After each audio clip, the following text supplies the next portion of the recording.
Mula sa tahanan ng minahal ninyong Asia Novela. Hindi ko kayo sa isang marami kang tulad ko. Muli kayong paliligayahin. Nais ko makita kang umiti. At paiibigin. Mahalaga sa akin ang tunay na pagmamahal. Ang isang kwentong puno ng pag-asa. What time did you wake up this morning? Oh, it's I forgot, maybe around Ayoko na! Surrender You na slept ako. well or you will sleep in the plane again? Na, Chong. Patras na ako dyan. yeah, I slept a lot, but still Sleepy. yeah, maybe Bakit dyan? Dito, kanina sa highway. Dito ang airport eh. Wala namang airport dito sa kanan. Ay, sa kaliwa. Ba't hindi kanan para... Mahirap po dumaan dyan dito sa... Kami kaya dumaan eh. Sa Osmeña Highway kasi dinidiretso yun eh.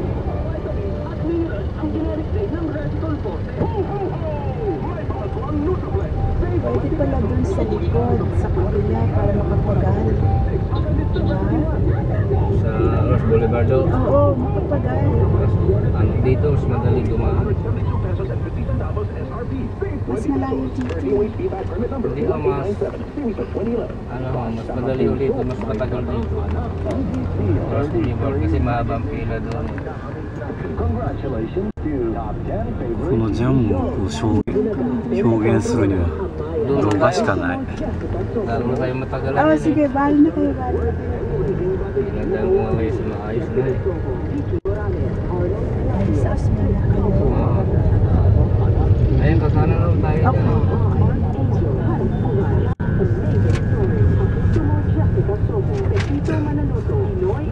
Sa Osmeña tayo.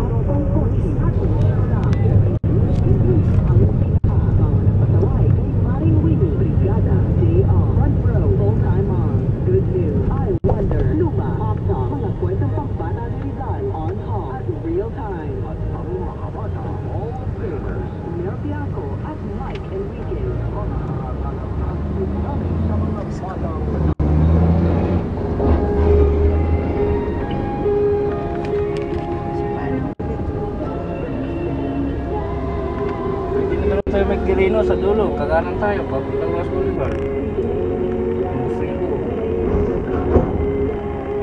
Ay, mga magbibigay ho ng balak bigyan yung mga mahaling regalo ha.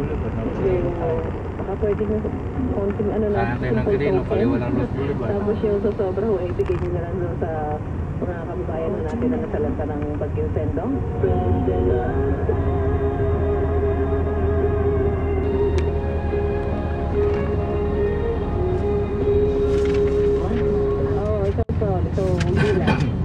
Pupunta pa kayo doon.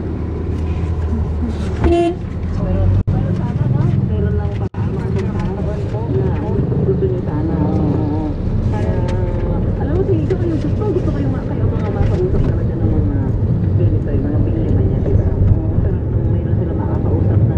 Kaya mo lang silang magkwento na magkwento. Na alam nilang may bubulawa siya kanila, may hindi siya kanila. Hindi naman natin sinasabi na wala ating tao doon na pwede na lang makausap. Ano? Kaya lang minsan, kung puro gano'n na lang yung tao na nakapaligid din sila, lahat sila, alam mo, naapektuhan din, alam mo sila, lahat ay biktima din ng trahedya. Para napakahirap din lalo magkukong kayo, lahat ay pare-pareho na gano'n. No? Kaya kung minsan, mas maganda na meron kang nakakausap na ibang tao na kaya mo lang magkwento. Paano naman? Okay, tayo muna nasa linya natin si Governor Alvaro Antonio ng lalawigan ng Cagayan. Alamin natin kung pero sinasabi medyo malakas pa ang ulan dyan. Governor, good morning po. Governor? Hello, Dr. Susan. Opo, kumusta po sitwasyon ngayon dyan sa lugar niya? Malakas ba ulan dyan? Medyo tumigil na ang kutulan dito sa probinsya. Pero ang tubig baha ay tumataas pa rin. At yung critical level.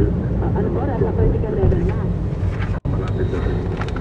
Eh, kumusta po yung mga kabukas? Yung critical level ay na tuwas na nabaha na ang mga daan-daan going from Tuwira to Mapari. Pagka kung gano'n, ibig sabihin, malapit na sa critical level, ibig sabihin yung mga flooded areas na sa inyo. O marami nang nabaha na places dito sa probinsya ng Cagayan. But we started giving the information and warning kahapon. So, more or less yung mga tao are now prepared na ganito ang ganitong malaki ang pagbaha ngayon. So, Diretso na mo.